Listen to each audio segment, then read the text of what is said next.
especially for addicts, right? And not narrowing it to addicts, but especially for addicts, they don't want to pick up that 1,000-pound phone and listen to anybody, whether that be your mom, whether that be a peer, right? A sponsor, a preacher, if you're like into that, like that's a heavy phone.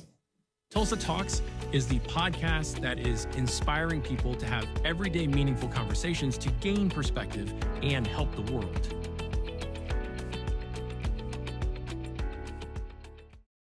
Welcome to Tulsa Talks. We have Tim Smith with us today, and we're going to talk about recovery stories. But Tim, you had to get to a place where you needed recovery before you can tell us about your recovery story. Absolutely. Welcome to Tulsa Talks. Thank you for having me. Give us a little bit of background of the way you were raised as a child and how this shocking thing happened. Right. I grew up in a good house. I'm originally from a small town in Oklahoma, but was a teenager in Kansas City, Missouri. It's a kind of a weird road because we moved to Missouri for my dad to go to seminary. And then they end up getting divorced. Yeah. Yeah. So good, stable Christian home. Absolutely. Shattered. Absolutely. 15 years old. 15. My mom, her parents, my grandparents, rest in peace, like they're from Oklahoma. And I was originally from Oklahoma. So we moved back. Me and my mother moved to Oklahoma City. My brother and my little sister went to small town Oklahoma with my dad. Oh, wow. Yeah. So we're a totally devastated family. From a cohesive, well-functioning family to split siblings and divorced parents. Oh, yeah. And my mom for years put her career to the side to be a preacher's wife. And this atypical story of, the people you see in the pictures, the big Christmas card pictures. This is a family and this is what we're doing. Yeah. And like on Hallmark. Oh, yeah. Yeah. That's a good thing to say. Yeah, Hallmark. But it was a facade, and it was shattered. I did move to Oklahoma City with my mom, but I promise you, my mom's such a good lady. And, you hear the old, well, I don't know how can I raise a man if I'm a woman? And she did a good job. I know I went down a dark road later, but she did the best she could. And she kept me in a good space in high school, did the high school diploma, went to college, all the things that she urged me to do. And if I didn't have her, I think I would have started a lot earlier. People in high school are doing drugs, especially in Oklahoma City. I went to Westmore. It's a rich kid high school. So either you're a rich kid driving a BMW or you're, a little skateboarder punk or, going to punk shows doing drugs. I chose to dabble in both. It was a weird spot, but I played basketball. I excelled at basketball. And I skateboarded with my friends, smoking pot. And it's all I ever did in high school, ever. Yeah. What changed? College. Like many of us, college, I went to Southwestern Oklahoma State University in Weatherford, kind of out west. Yeah. And played basketball. And, almost immediately got into smoking weed, more weed. The level in high school to the level in college was drastically different. Going to college parties, keg parties, all that stuff, meeting a bunch of people. It excelled really, really fast. And what'd that do to your college career? I was over. College education? Done. I can skip class, and pay somebody to take tests because it wasn't as, now it's different. I don't see you being able to do that now. It's like computers, online, passwords, and all that stuff. Back then, it was just have somebody take your test and turn it in, or have somebody take your test on the computer. They're not going to know who it is. Give them your password. And that didn't last long. You know, all of us that are doing drugs in college think we're geniuses. Outsmart the system. Yeah, and it turns out I'm not a genius. So that ended. It was 2 years. That ended quickly. Basketball injury led me to Percocet, and that's when I went from just smoking weed, going to college parties, to taking handfuls of Percocet and Lortab. Then I thought I was more of a genius because I'm higher, and it altered state didn't get you humble. Oh no, not at all. Humility was non-existent, and like I said, when we were talking, it was I went from smoking weed, taking pills, to being the local drug dealer because, like I said, I was from Oklahoma City. I was from the big city, so I had weed connections and stuff. So I started buying large amounts of weed, taking it to Western Oklahoma, and doubling and tripling the price. So it didn't matter if I flunked out of college. I had money to pay for an apartment. I had money this and money that, and lying to my parents saying I had this job, but the money wasn't coming from a job. It was coming from, trafficking and selling weed. Yeah. Where did that end? Federal prison. For? I was coming from Houston. I went from having I say small town, Oklahoma City. It's not a small town. But I went from having a minor drug connection to, getting large amounts from the cartel. And so I was coming back. My friend in Oklahoma City had caught a charge without me knowing it. He was my best friend. The same day, he was like, I really don't want to go to jail. And he turned on me and told them that he had a guy carrying major weed coming across into Oklahoma. And he called me every step of the way. I'm going through Dallas. How long till you get to Gainesville? How long do you get to that? How long do you get to this? And I crossed up and over the Red River. And I mean, right when I came over the Red River, it was black Tahoes. And that was it.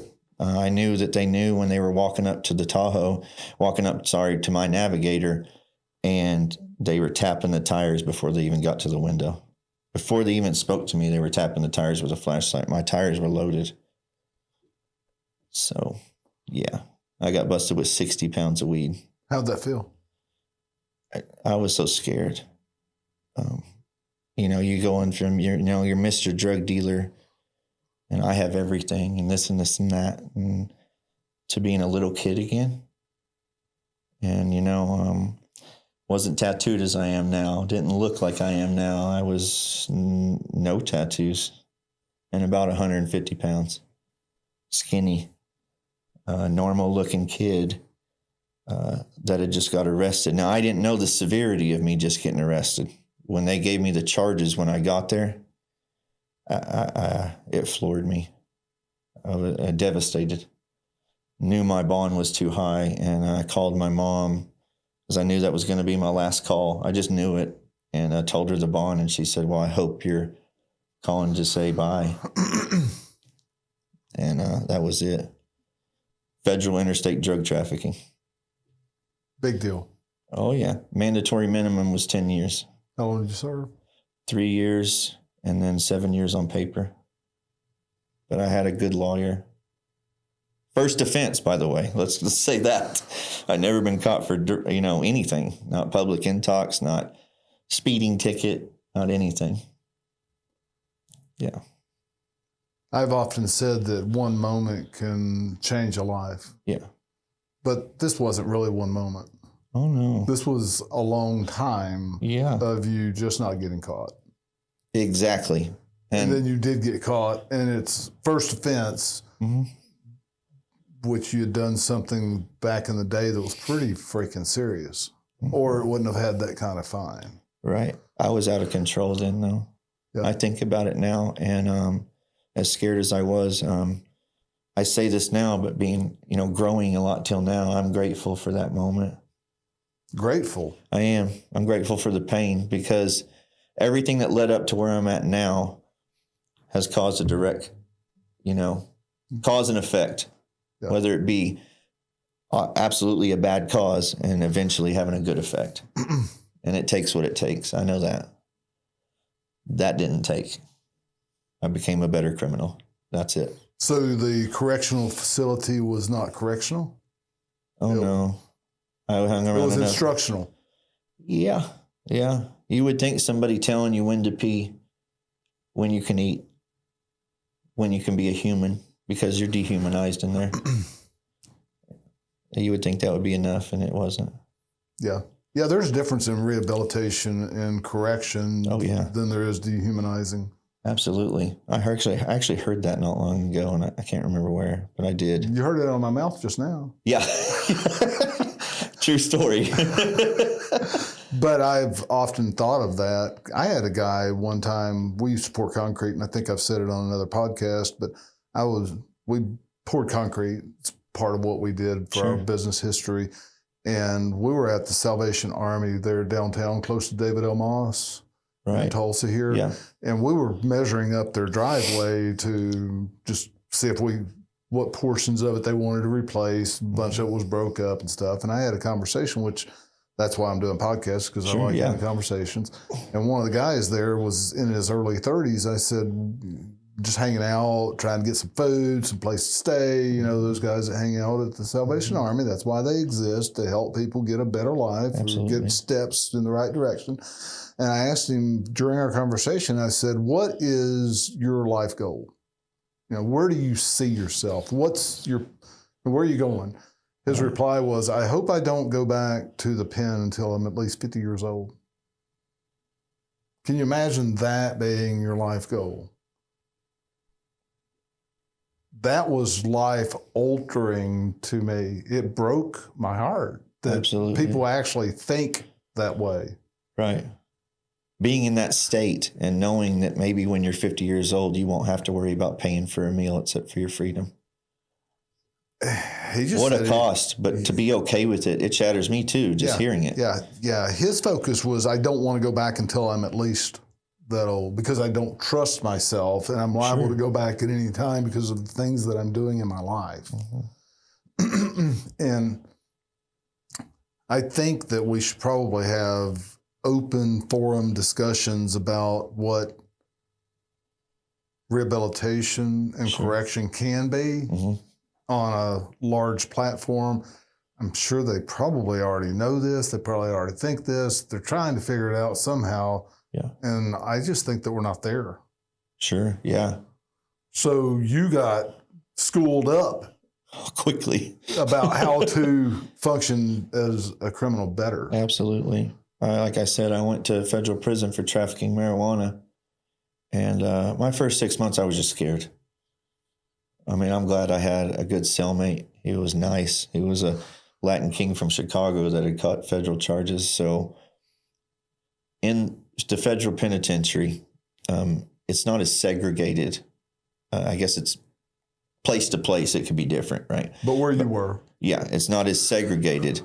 So I didn't have as many. I had a few problems, but I didn't have as many having a Puerto Rican cellmate. I was taught right from wrong as far as like not hating somebody, not being prejudiced, not being racist.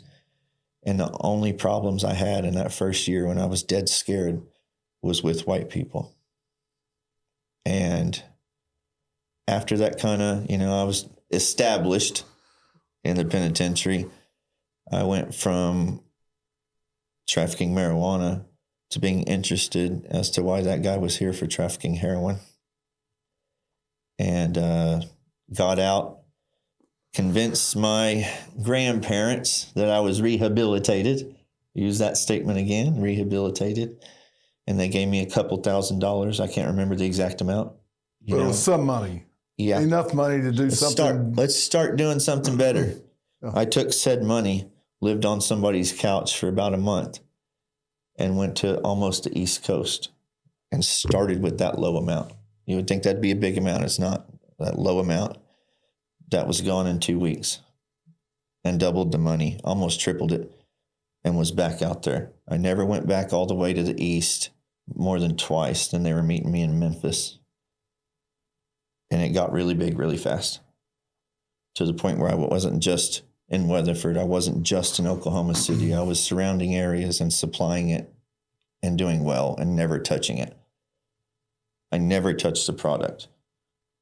And I think about it now, really last year a whole lot. I don't know what has changed to now, but I think about it a lot as how many families I shattered. Yeah. Or being a predator. Let's say that. I was a predator on seeing people that were paying a lot for pills. And no, try this. It's cheaper and it's going to get you higher. Yeah. Funny thing, you used a word just a moment ago, I was doing well. Yeah. I know you don't really think that. No. You were doing horribly. Yeah. I hope. Oh, absolutely. Because, I mean, that's what we've already shared. Absolutely. And you were breaking families. Yeah. Breaking people with your actions. Absolutely. Searching to find people to break. Predator. Absolutely. So why not be a predator now? Man, I look back on that and, I use the word grateful. And being now and not being a predator, honestly, is because I learned from a lot of that pain.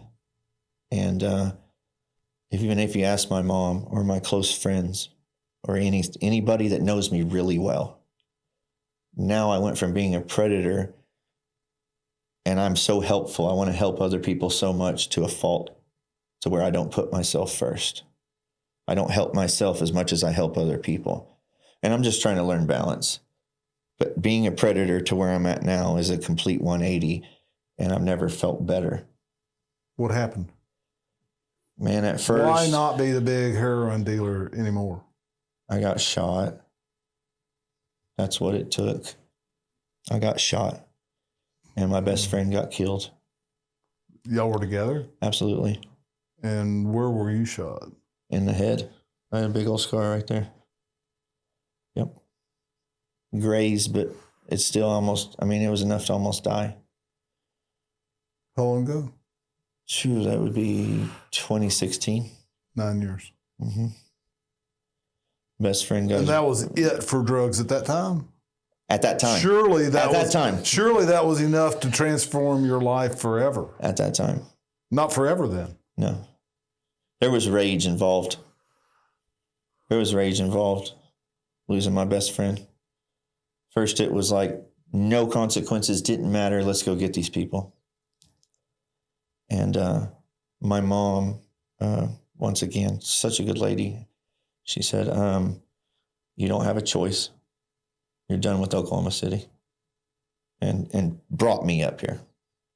To where? I was living with her for a bit.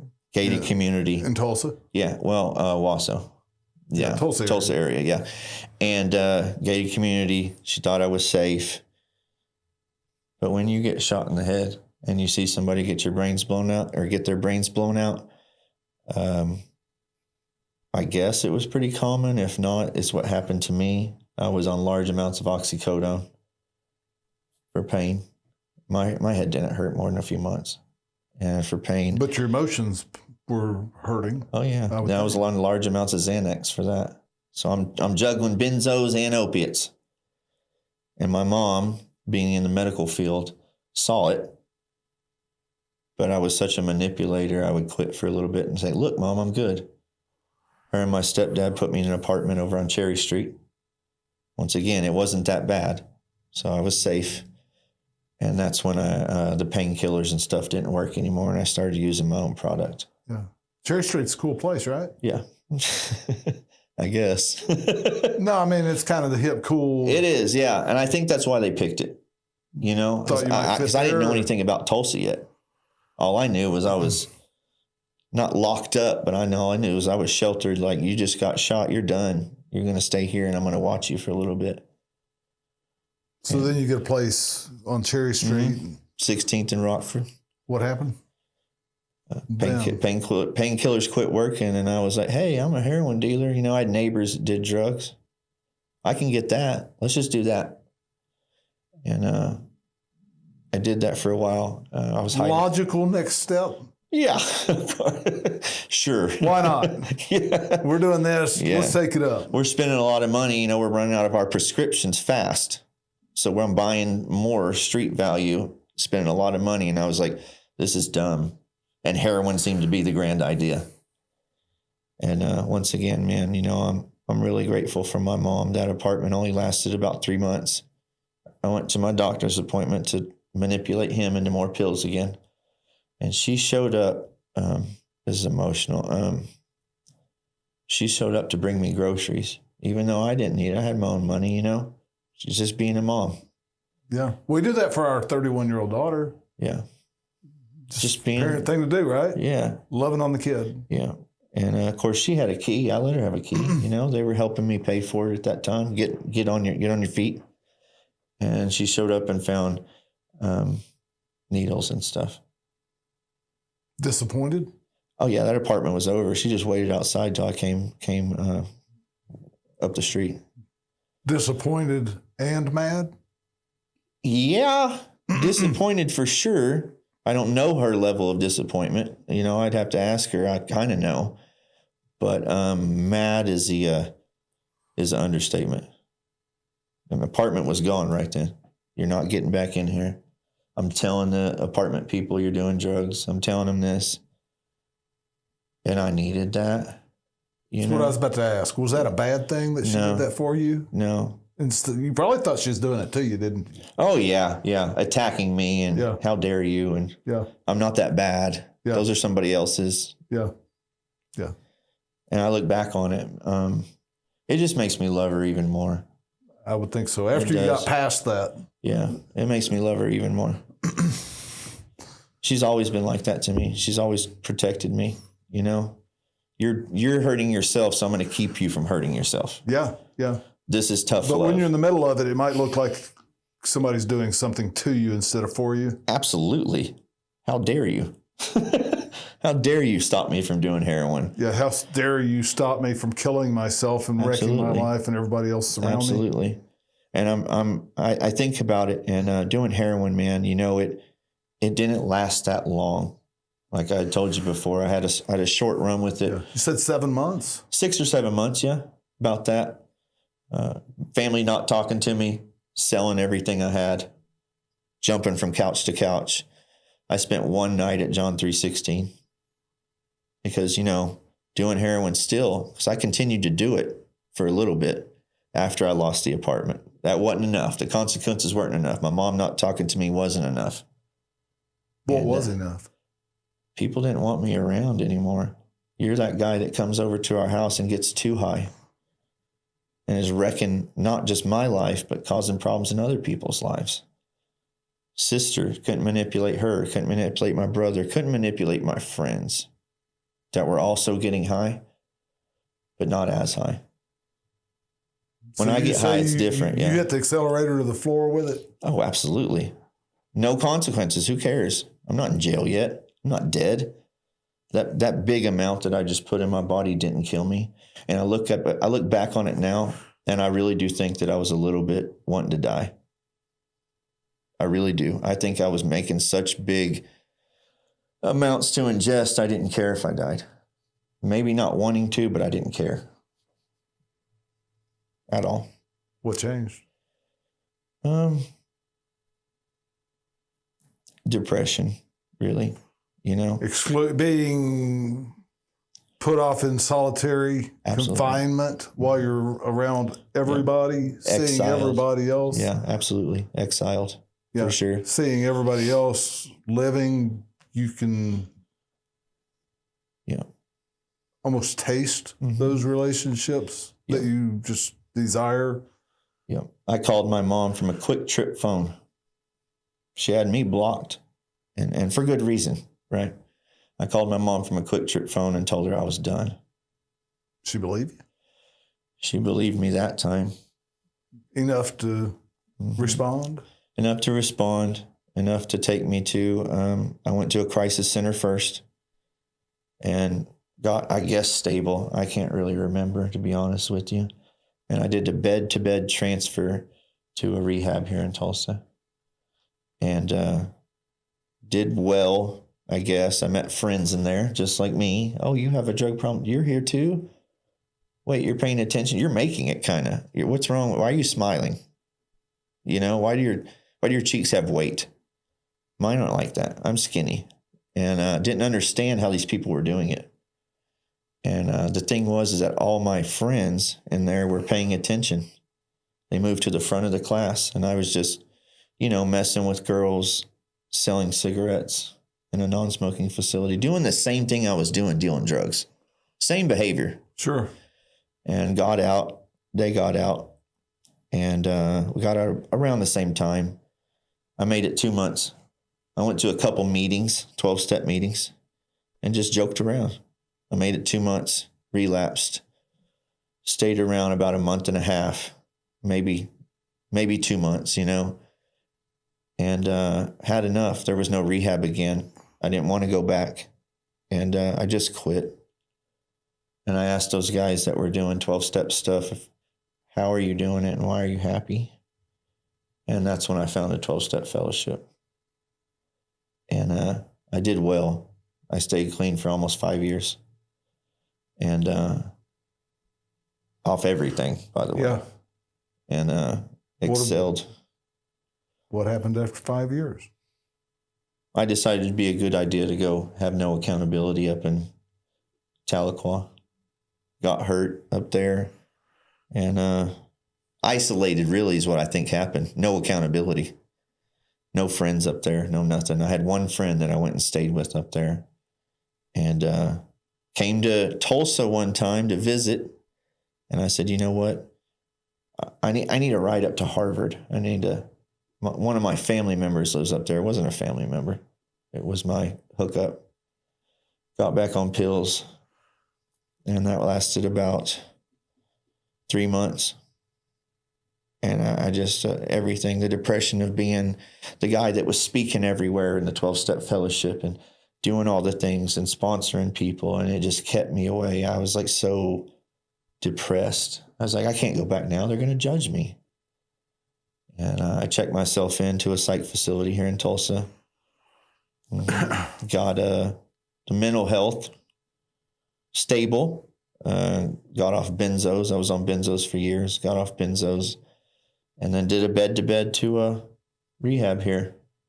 I spent 30 days in the rehab, and I've been clean ever since. And it's due to, I am active in a 12-step fellowship, but I do have a routine. I keep myself busy. And now I have 13 months clean. Yeah, we had a guy that's been clean for several years come in here this morning, and he was talking about he had to keep himself busy, like 7 days a week. Oh, yeah, absolutely. Changed from a drug addict to a work addict. Absolutely. And he's trying to pull back on that accelerator just a little bit after many, many years of focused, intentional, doing good for others. And he's still dealing with that. Yeah. Oh, absolutely. And it's a lot. I think having a routine and staying clean, like you're staying clean, but you're overwhelming yourself. And I talked to my sponsor it was a while ago, but he told me, this is before I'd relapsed. I had several years clean. He said, the longer you stay clean, the more you have to apply balance. I'm going to focus, like you just said, I'm going to focus on work. All the other areas are suffering. I'm just doing my best, I'm just doing my best. I try to give everything a little bit of a balance. And I'm human, I suffer from lack of balance sometimes. But I think I'm doing okay right now. The ink on your face looks like it might be a little off balance. Yeah, I love every bit of it. A little bit heavier on one side than on the other. Yeah. And what's the thing with the tattoos? I love them, man. It's a part of me. Once I started getting tattooed, I caught the bug, and it was different. I will tell you this, and for anybody that does this, okay, there's not as much of a stigma on tattooed people now these days. There was a decade or more ago. Yeah, I started getting tattooed before it was legal in Oklahoma. And I didn't realize that tattoos were illegal. I think 17 years now. Okay. It's been legal. Okay. I started getting tattooed in Oklahoma City, where you had to know somebody to know somebody to know somebody to get tattooed. Yeah. I moved to Oklahoma in 2008. Okay. I had no idea that there were Yeah. I believe they got tattooing, the lottery, and it might have been the NBA all in the same bill or something. Yeah. Might have been the NBA.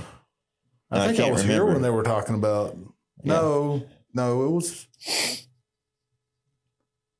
They had casinos at least on reservation land. Right. Before that. Mm-hmm. But anyway, you have an interest in tattoos. Oh, yeah. Once they came above here, it was a different way of life. Once they came here, it was a different way of life. Once I couldn't wear a dress shirt, which I like wearing dress shirts, but I'm more comfortable in T-shirts, and I'm more comfortable right now, you know? It didn't matter anymore. Once I jumped to here, it was definitely a different way of life. You know, getting shot, you know, I have Jesus on top of my head. I have a portrait of Jesus on top of my head right where that wound is at. And I did that early on. I had my head and skull tattooed actually during COVID.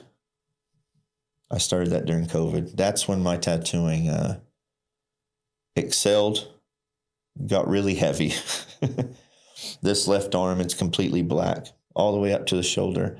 And it's because of a lot of glorifying dope dealing, a lot of glorifying gangs, a lot of self-harm. And I closed the chapter on it. Now I don't look at it. And I feel better.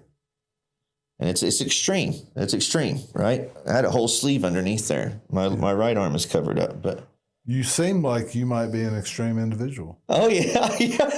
I think you could say that. And that's why I brought we can see your tattoos. Of course. You told us about your past. Mm-hmm. You told us about your addiction recovery. Sure. Told us about how it wasn't an easy road. Mm-mm. What's next?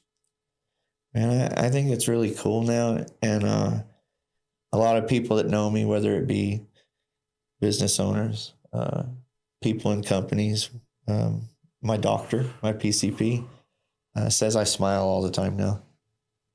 You know, so I have goals, you know, and I'm 46 years old. Part of me is like, my brain wants me to believe that I'm too old to have goals. And I have goals. That's a lie. Oh, I know. And I will say this, my balance that we were just talking about, my happiness today outweighs that part of not believing it. You know, I didn't ever think, you know, quitting drugs, I was overweight and stuff like that. But being physically fit now, I didn't think I could do it. And so I think accomplishing one goal makes me think that I can do another goal. You know, I'm about to start working in the mental health field, which like in my 30s, I was in and out of psych wards. You have some experience. Absolutely. And I want have some life knowledge. Yes. I want to be that guy, being in a facility before and having somebody that I can see right through saying, I understand, I've been there, when you can tell they haven't. I don't want to be that. I want to be that guy that says, hey man, I understand. Like, we got this. We got this if you want to get this. And being the first face that somebody sees when they talk about that, I want them to be able to believe me. And honestly, if I can help one person like is struggling with suicide or mental health issues, I feel like I'm doing something. What does it matter if you've been there or not to be able to support somebody else that is there? I'm not saying it can't be done. No, I'm trying to encourage you to elaborate on what you just said. Not saying that it's not possible, but a lot of people that are in a position feel more comfortable with people that have been in that exact position. Absolutely. Not trying to transfer life skills from one experience over to something that they've not experienced, but somebody that has. Sure. I mean, honestly, I've got a lot of help from people that haven't been there before. Really? And you were able to receive it just as good as somebody that had been there? Yeah, because I feel like if they're really interested in helping people, no matter if they've had a suicide attempt before, no matter if they've been on mood stabilizers before. What if they've never been on drugs? What if they have had a different addiction? Do you think it's transferable? Absolutely. I do believe that if somebody wants to help somebody, you can see it. You can see it in their face. It doesn't matter where they've been. You know, I've had a lot of help from people that just have a good heart. And there's a lot of them out there. Like, for instance, I got injured when I was, you know, in the time that I was 4 and almost 5 years clean. I got injured, ended up in the hospital, and didn't want to take painkillers. Nope. I'm a recovering opiate addict.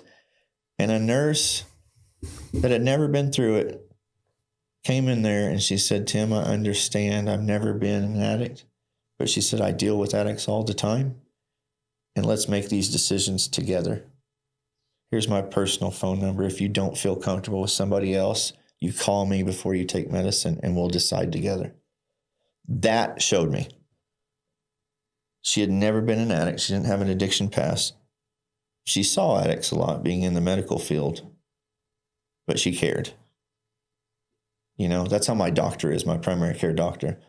It's like he has the bedside manner of a nurse, you know, because that's a little different sometimes. You'll have nurses that are way caring, but the doctors are more instructional, strictly business. Yeah. You know, and my heart's just connected to my primary care. He doesn't judge me. He's not going to overprescribe me medication. And it doesn't matter how busy he is. He will sit there and talk to me if I need to talk.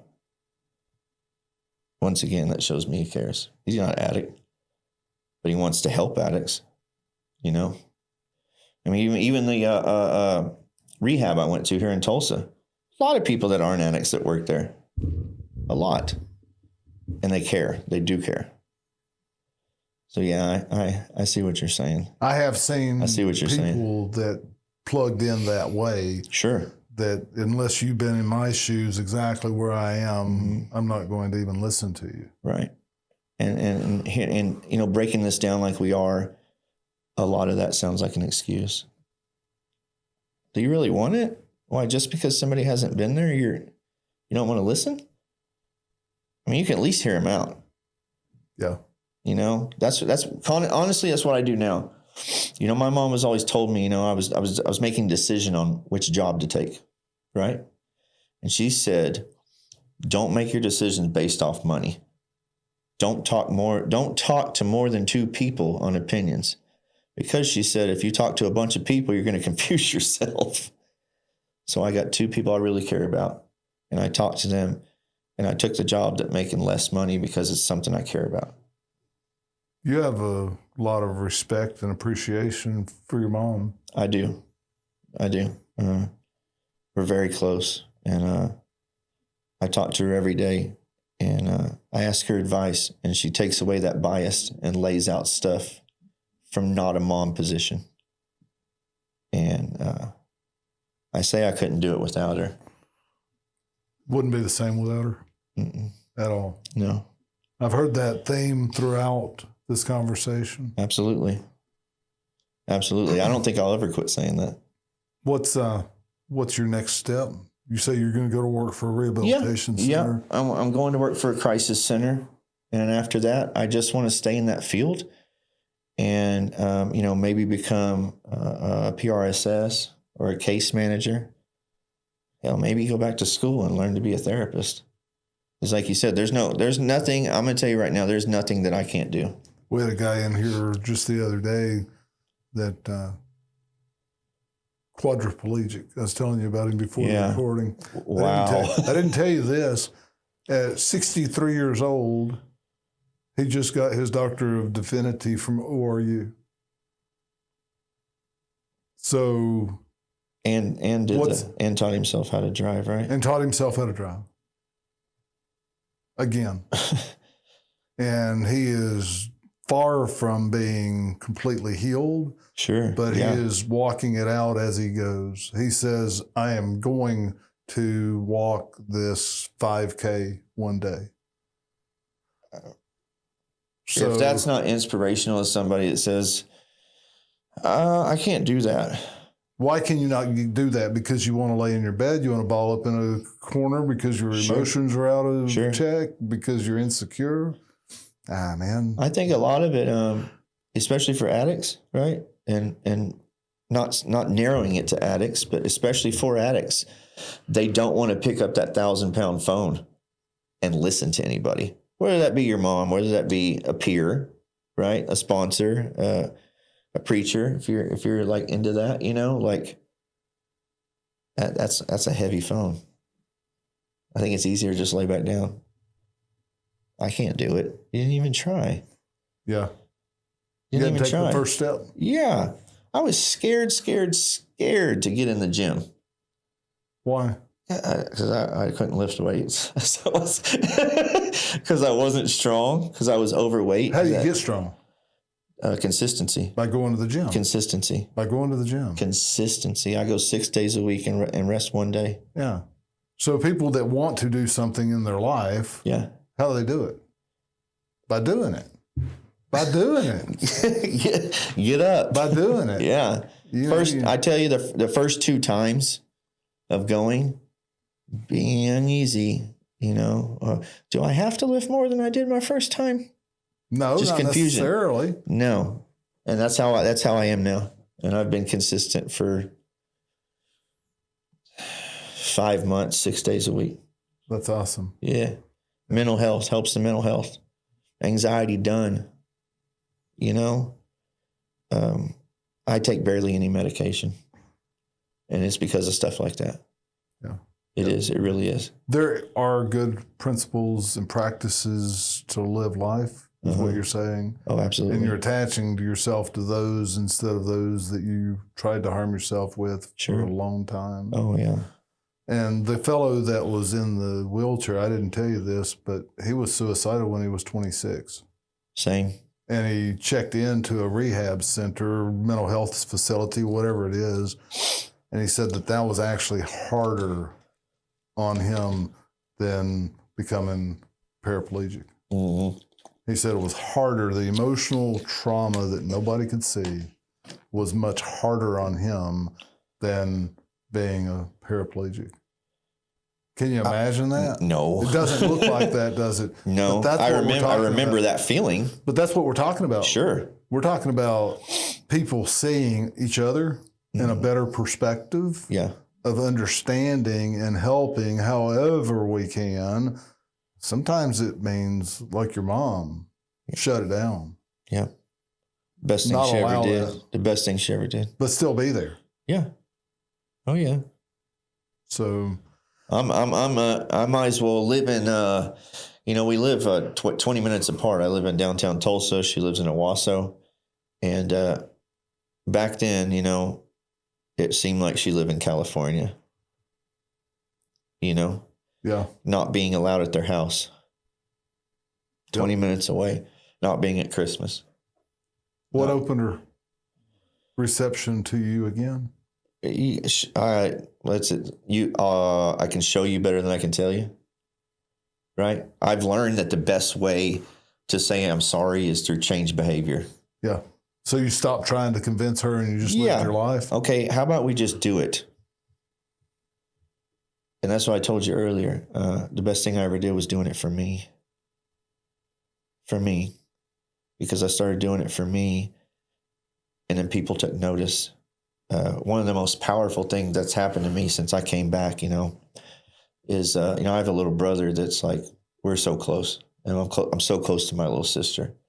They did not address me until they saw me get some clean time under my belt. They didn't address me until they saw me doing some things, helping some people other than me, quit being so selfish. And now I have a relationship with my brother. He was the toughest one to crack. He was the toughest one to crack, and I love him so much. He's a successful guy. He owns a restaurant in Oklahoma City, and started as a busboy. Wow. Yeah. Yeah. And it's just that stuff means a lot to me. Cool how relationships can be rebuilt when the person rebuilds themselves. Yeah, it's powerful, and like I said, it'll make you smile a lot. Your cheeks will hurt. It will, man. Mine constantly hurt. So I see my friends doing good. I see my friends' reaction to me doing good. I see my mom's face and how proud she is. I don't have to go ask my mom for stuff now. I can go to Target with my mom just to hang out with her and laugh and, talk nonsense. Stuff that doesn't even have anything to do with me or her. Look at that, Timothy. And it's just like... Just spending time? Yeah. Normal stuff. Like asking my mom for things at 40 years old, 41 years old, 46, whatever, That's hard because she's a good mom, like I told you. And if she was to help me, there's going to be a conversation attached to that. Just like my stepfather, that relationship has not mended yet. It's still not mended. He still doesn't talk to me. And I'm not mad at him anymore. What can you do about that? Nothing. Keep doing what I'm doing. That's what that was my idea. Keep doing what you're doing. Yeah. No, nothing was the wrong response, but yeah. Keep doing what you're doing. He'll get there. And if he doesn't, he doesn't. Yeah, whatever. He doesn't. The worst thing I can ever do. Yeah. The worst thing I can ever do is put an expectation on, else's reaction. Yeah. There's an expiration date on you being mad. I need you to go ahead and change that. What? Yeah. I'm giving you a year. It's been long enough. I need you to go ahead and shake my hand again. Not reality, man. Yeah. But you know what? It doesn't have to make me sad anymore. It doesn't have to make me sad anymore. Because I know in the past, he has told me how proud he is of me. This is in that 4 and 5 years clean. Right. Oh, yeah. Yeah. Told me how proud he is of me. But, man, disappointing, right? Oh, yeah. After so proud and then... Yeah. One of the most emotionally destroying things that I've ever been said. And she didn't say it mean. It was upsetting my mother. She said, relapsing after you had it for 4 and 5 years hurt me more than when you were strung out on heroin. And I said, I don't really understand that. I was on heroin and I just had to slip on pills. It's not as bad. I said, what do you mean? She said, me and your stepfather just thought you had it. Surprised them. Being clean for that long, we thought you had it. And this affected us more than when you first got clean. Yeah. Surprised. And I was like, that's motivation. That's motivation. Whether it's pain, whether it's positive motivation, it's still motivation. Yeah. We all need motivation in our lives. 100%. We need to be seen, heard, and appreciated. Absolutely. Without expecting it. Without expecting it. Yeah. Without forcing it. That's the thing. It's so hard not to do, too. If I have something. I want something, I'm going to go get it. Yeah. Make it happen. Absolutely. If I have something positive happen and you're not as happy because you're not there yet, well, F you. No, not that. Yeah.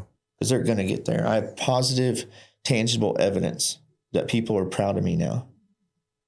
Tangible evidence. Look, it's right there. I can touch it, feel it. These people are proud of me. I have peers that have 7, 8 years clean that tell me that on a regular. I have, since I've been working out, it's like body dysmorphia. I'm never happy. I'm seeing results, but I'm never happy. And I had a friend of mine. You'll probably never be happy. I had a friend of mine that's bodybuilder that told me that today. Yeah. He said, look, man, that's completely normal. But he said, I've seen your journey because I was so self-conscious and documenting myself when I was overweight. But I did online for the world to see. And he was like, I'm so proud of you. You're looking so good. Yeah. Happy comes from within. Yeah. Contentment comes from within. Yes. But stagnation's not a place that I ever want to be. Oh, no. It's horrible. Horrible. The lack of action, I would say white knuckling it. If I'm going to white knuckling it, I would rather just be high still. Yeah. Because they're both just as miserable. If you're not putting something into this. I've never seen somebody that's completely clean and has a routine miserable. Like I didn't get high to seem like I got a death sentence. I didn't get clean to seem like I want to be miserable, I got clean so I can be happy. You know, I didn't get clean so my mom would be happy. I got clean for me. Yeah. And then it can flow into other people's lives. Once again, yeah, tangible evidence. It does happen. You know? It will. Lack of action is lack of action. So we want to encourage everybody to take action in whatever's been set in front of them today. Might it be getting information or actually taking a first step physically? Mm-hmm. We want to encourage people. Absolutely. It's so doable too. Whatever it is. I'm sitting right here. Whatever it is. We talked about me having tangible evidence.